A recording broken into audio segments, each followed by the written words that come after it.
Hi everyone, ഇന്ന് നമ്മൾ നോക്കാനായിട്ട് പോകുന്നത് ജിന്ദഗി കാ സഫർ എന്ന ചാപ്റ്ററിലെ ക്വസ്റ്റ്യൻ ആൻസേഴ്സ് ആണ്. അപ്പോൾ ഫസ്റ്റ് ക്വസ്റ്റ്യൻ നോക്കാം. സാഹബ് കെ ആംഗൻ സദാ ഫുഹാർ യഹാ കിസ് ഹാലത് കി ഓർ ഇഷാര കിയാ ഗയാ ഹെ. ഇഷാര കിയാ ഗയാ ഹെ എന്ന് വെച്ച് കഴിഞ്ഞാൽ സൂചന ലഭിക്കുന്നത്, സൂചിപ്പിക്കുന്നത് എന്നുള്ള അർത്ഥമാണ്. അപ്പോൾ ഈ ഒരു ഹൈക്കൂയിലെ സാഹബ് കെ ആംഗൻ തുടങ്ങുന്ന വരി തൊട്ട് സദാ ഫുഹാറിൽ അവസാനിക്കുന്ന ആ രണ്ട് വരികളിൽ ഏത് ഹാലത്ത്, ഏത് അവസ്ഥയെ കുറിച്ചാണ് സൂചിപ്പിക്കുന്നത് എന്നാണ് ക്വസ്റ്റ്യനിൽ ചോദിച്ചിട്ടുള്ളത്. അപ്പം ആൻസർ നോക്കുകയാണെങ്കിൽ യह पंक्तियां सामाजिक असमानता की ओर इशारा करती है. സാമാജിക് അസമാനത എന്ന് വെച്ചാൽ സമൂഹത്തിൽ നിലനിൽക്കുന്ന ഇനീക്വാലിറ്റി, അസമത്വം, അതിനാണ് സൂചിപ്പിക്കുന്നത്. इसका तात्पर्य है कि चाहे आम जनता सूखा या बाढ़ जैसी विपत्तियों से जूझ रही हो, लेकिन धनिक व्यक्तियों, अधिकारियों या उच्च वर्ग के जीवन में सदा सुख सुविधा ബനി रहती है. അപ്പോൾ ഇതിന്റെ അർത്ഥം എന്താണ് എന്ന് വെച്ച് കഴിഞ്ഞാൽ ഇസ്കാ താത്പര്യ ഹെ കി ചാഹെ ആം ജനത, ആം ജനത എന്ന് വെച്ചാൽ സാധാരണ ജനങ്ങൾ, സൂഖ യാ ബാഡ് ജൈസി വിപത്തിയോ സെ ജൂജ് രഹി ഹോ. സൂഖ എന്ന് വെച്ചാൽ വരൾച്ച, ബാഡ് എന്ന് പറഞ്ഞ പ്രളയം പോലെയുള്ള വിപത്തി എന്ന് വെച്ചാൽ പ്രശ്നങ്ങളിലൂടെ കടന്നു പോകുക, അതിൽ ബുദ്ധിമുട്ടുമ്പോൾ, ലേക്കിൻ ധനിക് വ്യക്തിയോ അധികാരിയോ യാ ഉच्च वर्ग के जीवन में, പക്ഷേ ധനിക് വ്യക്തി എന്ന് പറഞ്ഞാൽ ധനവാന്മാരായിട്ടുള്ള വ്യക്തികൾ, അധികാരികൾ, അതുപോലെ തന്നെ ഉച്ചവർഗ് എന്ന് പറയുമ്പോൾ സമൂഹത്തിലെ മേലക്കിടയിലുള്ളവർ, അല്ലെങ്കിൽ കാസ്റ്റ് സിസ്റ്റം വെച്ചിട്ട് നോക്കുമ്പോൾ ഉയർന്ന ജാതിയിൽ പെട്ടിട്ടുള്ള ആളുകൾ, അവരെയും ഉച്ചവർഗ് എന്ന് പറയും. അപ്പോൾ ഈ കൂട്ടത്തിലുള്ള ആളുകളൊക്കെ സൊസൈറ്റിയിൽ കുറച്ച് പവർഫുൾ ആയിട്ടുള്ള ആളുകളുടെ ഒക്കെ ജീവിതത്തിൽ സദാ സുഖ് സുവിധ ബനി രഹത്തി ഹെ, എപ്പോഴും സുഖവും സന്തോഷവും സൗകര്യങ്ങളും ആണ് ഉണ്ടായിരിക്കുക. അപ്പോൾ ഇത്തരം പ്രശ്നങ്ങൾ ഒന്നും അവരെ ബാധിക്കുന്നില്ല എന്നാണ് ഇതുകൊണ്ട് അർത്ഥമാക്കുന്നത്. ഇനി സെക്കൻഡ് ക്വസ്റ്റ്യൻ നോക്കാം നമുക്ക്. लाठियां बुढ़ापे की दिखती नहीं, इन पंक्तियों से क्या आशय मिलता है. അപ്പോൾ ലാഠിയാ ബുഡാപ്പി കി ദിക്തി നഹി എന്നുള്ള ആ വരികളിൽ നിന്ന് എന്ത് അർത്ഥമാണ് നമുക്ക് മനസ്സിലാവുന്നത്, എന്ത് ആശയമാണ് ലഭിക്കുന്നത്? ഇൻ പങ്ക്തിയോ സെ യഹ് ആശയ മിൽത്താ ഹൈ കി പിതാ നെ അപ്നെ ബുഡാപ്പെ കെ സഹാരെ യാനി കി അപ്നെ ബച്ചോ കി തലാഷ് കി. അപ്പോൾ ഇൻ പങ്ക്തിയോ സെ, ഈ വരികളിൽ നിന്ന് യഹ് ആശയ മിൽത്താ ഹൈ, ഈ ആശയമാണ് ലഭിക്കുന്നത്.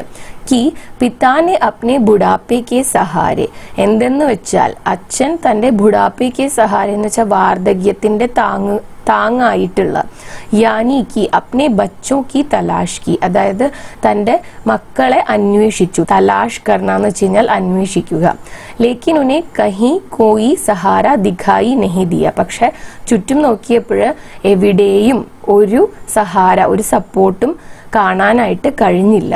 യഹ് ബുഡാപ്പെ മേ അനുഭവ് ഹോനെ വാലെ അക്കേലേപ്പൻ ഓർ ഉപേക്ഷ കോ ദർശാത്താ ഹെ. ഇത് ബുഡാപ്പ, അതായത് വാർദ്ധക്യത്തിൽ അനുഭവപ്പെടുന്ന അക്കേലേപ്പൻ എന്ന് വെച്ച് കഴിഞ്ഞാൽ ഏകാന്തതയുടെയും, അതുപോലെ തന്നെ ഉപേക്ഷ, ഒരു ഉപേക്ഷിക്കപ്പെട്ട അല്ലെങ്കിൽ ഒറ്റപ്പെട്ട രീതിയിലുള്ള ഒരു ജീവിതം, ആ ഒരു കണ്ടീഷനെയാണ് ദർശാത്താ ഹെ ഇവിടെ ചിത്രീകരിക്കുന്നത്. यह हाइकू हमें सोचने पर मजबूर करती है कि क्या हम अपने बुजुर्गों का सही प्रकार से ध्यान रख रहे हैं या नहीं. ഈ ഒരു ഹൈക്കു നമ്മളെ സോച്ചനെ പർ മജ്ബൂർ കർണ എന്ന് വെച്ചാൽ ചിന്തിക്കാനായിട്ട് പ്രേരിപ്പിക്കുന്നു. കി എന്തെന്ന് വെച്ചാൽ ക്യാ ഹം അപ്നെ ബുസുർഗോ കാ, നമ്മളുടെ ബുസുർഗ് എന്ന് വെച്ച് കഴിഞ്ഞാല് പ്രായം ചെന്നവരെ, ഫാമിലിയിലെ പ്രായം ചെന്ന ആളുകളെ കാ സഹി പ്രകാർ സെ ധ്യാൻ രഖ് രഹേ ഹെ യാ നഹി, അവരെ പ്രോപ്പർ ആയിട്ട് നമ്മൾ കെയർ ചെയ്യുന്നുണ്ടോ ഇല്ലയോ എന്ന് നമ്മളെ ചിന്തിക്കാനായിട്ട് പ്രേരിപ്പിക്കുന്ന ഹൈക്കു ആണ് ഇത് എന്നാണ് പറയുന്നത്. ഓക്കെ, ഇനി നമുക്ക് തേർഡ് ക്വസ്റ്റ്യൻ നോക്കാം. ബർഫീലി നഗരി മേ നേഹ് കി ആഞ്ച് സെ ക്യാ താത്പര്യ ഹെ. അപ്പോൾ ബർഫീലി നഗരി മേ നേഹ് കി ആഞ്ച് എന്നുള്ള ആ വരികളിൽ എന്താണ് ഉദ്ദേശിക്കുന്നത്? അതിന് ആൻസർ നോക്കാം. ഇസ്കാ താത്പര്യ ഹെ കി യഹ് ജാനെ എന്നല്ല കേട്ടോ, യഹ് ജാൻതെ हुए भी कि समाज पूरा संवेदनहीन और ठंडा पड़ गया है. ഇത് ശ്രദ്ധിക്കണേ, ജാനേ എന്നല്ല യഹ് ജാൻതേ എന്ന് എഴുതണം, കറക്റ്റ് ചെയ്യണം കേട്ടോ. അത് ഇസ്കാ താത്പര്യ ഹെ കി, ഇതിന്റെ അർത്ഥം എന്താന്ന് വെച്ച് കഴിഞ്ഞാൽ യഹ് ജാൻതേ ഹുവേ ബി കി, ഇത് അറിഞ്ഞുകൊണ്ട് തന്നെ, എന്തെന്ന് വെച്ചാൽ സമാജ് പൂര സംവേദൻഹീൻ ഓർ ठंडा पड़ गया है. സംവേദൻഹീൻ എന്ന് വെച്ചാൽ ഇമോഷൻലെസ് ആയിട്ടുള്ള, വികാരമില്ലാത്ത ഒരു സമൂഹം, അതായത് ഈ വികാരം എന്ന് വെച്ചാൽ ഇമോഷൻസ് ഇല്ലാത്ത, ഓക്കെ, ഒന്നും മനസ്സിലാക്കാത്ത ഒരു തരം ആരോടും സഹാനുഭൂതിയും സഹതാപവും ഒന്നും തോന്നാത്ത ഒരു സമൂഹമാണ് ഇപ്പോഴുള്ളത് എന്ന് മനസ്സിലായിട്ട് കൂടിയും ഓർ ഠണ്ട പടുകയാ എന്ന് വെച്ച് കഴിഞ്ഞാൽ ഫ്രോസൺ ആയിട്ടുള്ള അതന്നെ ഒരു തരത്തിലൊന്നും മനസ്സിലാക്കാത്ത ഒരു സമൂഹത്തിൽ അല്ലെങ്കിൽ ഒരു ലോകത്തിലാണ് നമ്മൾ ജീവിക്കുന്നത് എന്ന് മനസ്സിലാക്കിയിട്ട് പോലും കവിയത്രി ഉസ്മേ സ്നേഹ കി ഗർമാഹട്ട് ഖോജ് രഹി ഹെ. കവിയത്രി ഈ സമൂഹത്തിൽ തന്നെ സ്നേഹത്തിന്റെ ചൂട് തേടിക്കൊണ്ടിരിക്കുകയാണ്.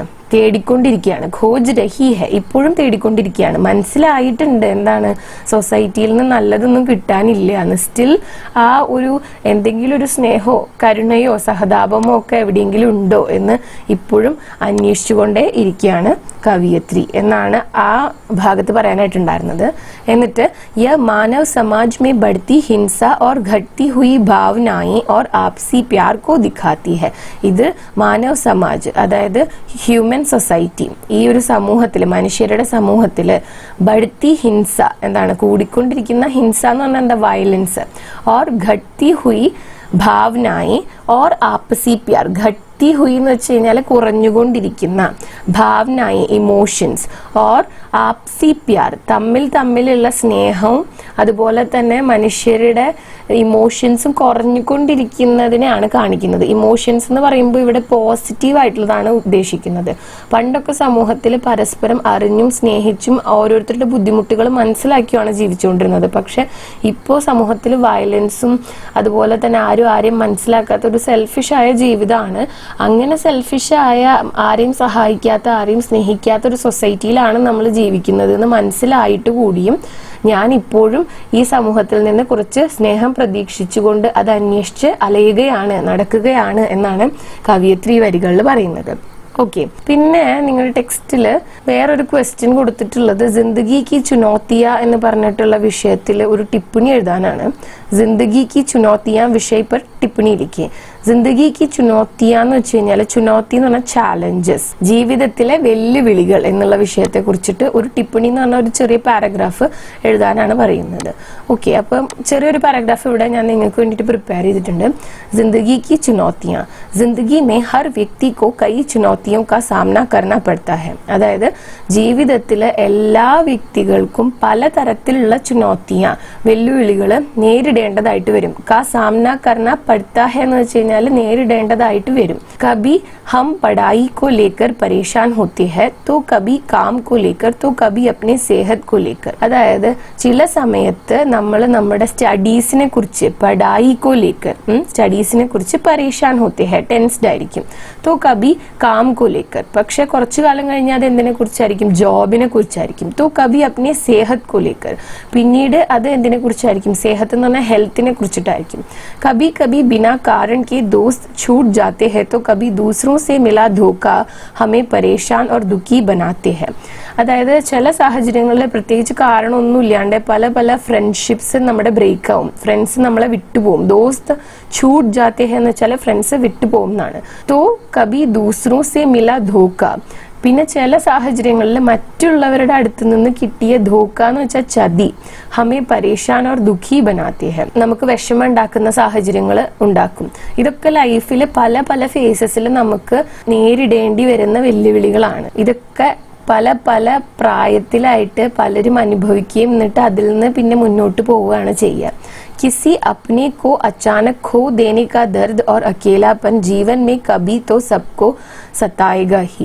കിസി അപ്നെ കോ, അതായത് നമ്മുടെ ക്ലോസ് ആയിട്ടുള്ള ഒരു ആള്, അച്ചാനക് ഖോ ദേനേക്ക, ആ ഒരു വ്യക്തിയെ പെട്ടെന്ന് നഷ്ടപ്പെടുന്ന, ദർദ് ആ വേദന, അതോടൊപ്പം വരുന്ന അക്കേലാപ്പൻ ഒറ്റപ്പെടല്, ജീവൻ മേ കബി തോ സബ്കോ സത്തായേഗാ ഹി, അത് ജീവിതത്തില് എപ്പോഴെങ്കിലും ഒക്കെ എല്ലാവരെയും സത്താനാന്ന് വെച്ച് കഴിഞ്ഞാൽ അലട്ടുക അല്ലെങ്കിൽ ബുദ്ധിമുട്ടിക്കുകയും ചെയ്യും. लेकिन यह चुनौतियां ही हमें आगे बढ़ना सिखाती है, निडर बनना और लड़ना सिखाती है. लेकिन यह चुनौतियां ही, लेकिन ना പക്ഷേ ഇത്തരം വെല്ലുവിളികൾ തന്നെയാണ് ഹമേ ആകെ ബഡ്ന സിഖാത്തി ഹെ, എന്ത് പഠിപ്പിക്കുന്നത്, നമ്മളെ മുന്നോട്ട് നീങ്ങാനായിട്ട്. സിഖാന പഠിപ്പിക്കുക, ആകെ ബഡ്ന മുന്നോട്ട് നീങ്ങുക. അപ്പോൾ മുന്നോട്ട് നീങ്ങാനായിട്ട് നമ്മളെ പഠിപ്പിക്കുന്നത്. നിഡർ ബന്ന ഓർ ലഡ്ന സിഖാത്തി ഹെ. നിഡർ ബന്ന എന്ന് വെച്ച് കഴിഞ്ഞാൽ പേടിയില്ലാതെ, പേടിയില്ലാതെ മുന്നോട്ട് പോകാനായിട്ടും. അതുപോലെ തന്നെ ലഡ്ന എന്ന് വെച്ച് കഴിഞ്ഞാൽ ലഡ്ന എന്ന് വെച്ചാൽ ശരിക്കും വഴക്കിടുക എന്നുണ്ട്. പക്ഷെ ഇവിടെ ഉദ്ദേശിക്കുന്ന വഴക്കിടുക എന്നല്ല, ജീവിതത്തിലെ പ്രശ്നങ്ങളെ ആയിട്ട് മല്ലിടുക. അത് നമ്മളെ പഠിപ്പിക്കുന്നുണ്ട്. അതുപോലെ തന്നെ സദാ കോഷിഷ് കർത്തേ രഹനേക്ക്, എപ്പോഴും ട്രൈ ചെയ്യാനായിട്ട്. കോഷിഷ് കർണ എന്ന് വെച്ചാൽ എന്താണ്? ട്രൈ ചെയ്യാനായിട്ടും.